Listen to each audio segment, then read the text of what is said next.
Imagine earning valuable perks just by doing what you already do, buying groceries, filling your gas tank, or shopping online. That's the magic of cashback and reward programs, a simple way to get more value from everyday spending.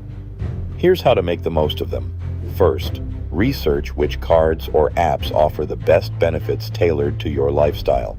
Some programs give you points, miles, or cash for every dollar spent, while others feature rotating categories with extra bonuses during certain months.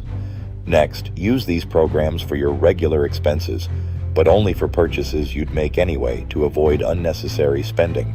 Always pay your balance in full each month to steer clear of interest charges that can erase your rewards. Stack your benefits by combining store loyalty programs with your cashback card for double the advantage. Many apps also offer referral bonuses. Invite friends and earn even more rewards. Remember to track your points and redeem them before they expire so nothing goes to waste. Finally, don't chase rewards by overspending. The key is to be strategic, consistent, and mindful. With a little planning and discipline, you'll unlock perks that feel like free money simply by being a savvy shopper.